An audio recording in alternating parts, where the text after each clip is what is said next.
नमस्कार। देश में कोरोना संक्रमितों की संख्या मंगलवार को 2 लाख के पार हो गई। अब भारत दुनिया का 7वां ऐसा देश है जहां 2 लाख से ज्यादा लोग इस बीमारी की चपेट में आ चुके हैं।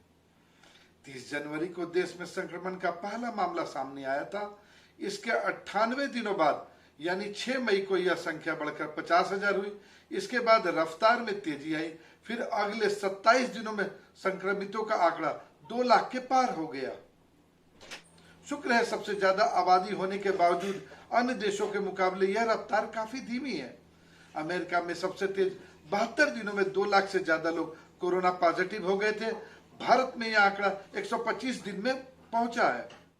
वहीं कुछ राहत की बात यह है कि देश में अब तक 95,852 लोग ठीक हुए हैं। वहीं गंभीर चिंता का विषय यह है कि कोरोना के मरीजों की संख्या 2 लाख पार करने के बाद भी देश में कम्युनिटी ट्रांसमिशन शुरू होने को लेकर असमंजस बरकरार है। जहां एक और कई विशेषज्ञ देश में कई स्थानों पर कोरोना वायरस का कम्युनिटी ट्रांसमिशन शुरू होने का दावा कर रहे हैं, वहीं स्वास्थ्य मंत्रालय अभी तक कुछ क्लस्टर में वायरस के आउटब्रेक यानी प्रकोप और लार्ज आउटब्रेक बताकर इसके लोकल ट्रांसमिशन के फेज में होने का दावा करता रहा है। अब भारतीय चिकित्सा एवं अनुसंधान परिषद ICMR ने स्थिति साफ करने के लिए स्टडी करने का ऐलान किया है। भारत में कोरोना वायरस से कम्युनिटी ट्रांसमिशन के तीसरे फेज में पहुंचने के बारे में पूछे जाने पर ICMR की वरिष्ठ वैज्ञानिक डॉक्टर नवेदिता गुप्ता ने कहा है कि इसके लिए एक सर्वे किया जा रहा है।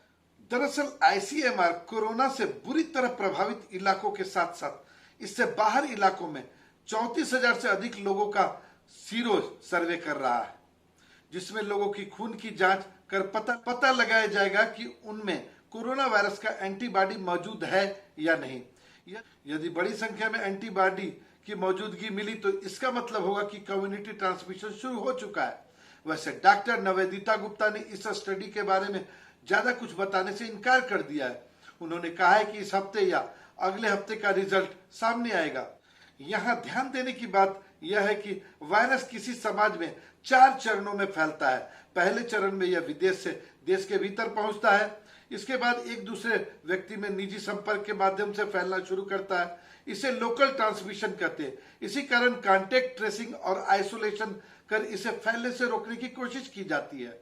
लेकिन एक समय के बाद यह इतने लोगों में फैल जाता है कि उनके संपर्क में आने वालों की पहचान मुश्किल हो जाती है। इसे कम्युनिटी ट्रांसमिशन कहा जाता है। एक बार कम्युनिटी ट्रांसमिशन शुरू होने के बाद वायरस चौथे फेज यानी महामारी का रूप धारण कर लेता है। दिल्ली, मुंबई, अहमदाबाद, पुणे जैसे महानगरों में हजारों की संख्या में कोरोना के नए मरीज आ रहे हैं। इसे देखते हुए ऐसे शहरों में कोरोना का कम्युनिटी ट्रांसमिशन शुरू होने की बात की जाने लगी है। जाहिर है ICMR की स्टडी के बाद इस पर स्थिति साफ हो पाएगी। नमस्कार, अपना ध्यान रखें, सुरक्षित रहें।